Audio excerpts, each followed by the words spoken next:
ଭାଇ ହଁ ଆମ ରୁମରେ ଗ୍ୟାସଟା ସରିଯାଇଛି। ଗ୍ୟାସଟା ଦବ କି? କେତେବେଳେ ସରିଲା?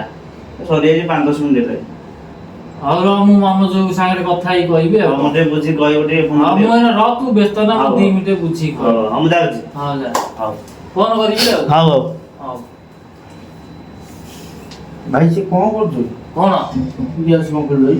ଗ୍ୟାସ ପାଟି କନା ସେ ଶୁଣିଦବ। ଏବେ ଗ୍ୟାସ କାଲି ଆଣିଥିଲୁ ଆମର କେତେ କାଲି ଲାଗିଛି ନା ଗ୍ୟାସ 2000 ଟଙ୍କା କିଣିକି ଆଣିଥିଲୁ। ଏଇନା ଆଲୋ ଘର ଗ୍ୟାସ ସଜାଇଛି ସେଇନା କହୁଛି 5000 ଟଙ୍କା ଦବ। ଏଇ ଗ୍ୟାସକୁ ସିଲ୍ ମାରି ବିକିଦେବି ଆଉ 3000 ଟଙ୍କା ପ୍ରଫିଟ୍ ମିଳିବ ଆମର।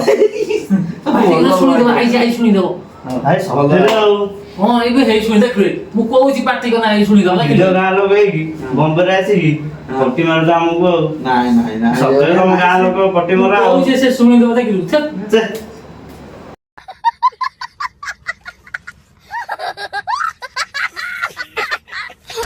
ଦେଖିଲୁ ତୋ ଯୋଗୁ ଏଇଟା ମୁଁ କହୁଛି ସେ ଶୁଣିଦବ ଦେଖିଲୁ ତୋ ଯୋଗୁ ଏଇଟା ଆମର 3000 ଟଙ୍କା ଲସ୍ କିଛି ଲସ୍ ନାହିଁ।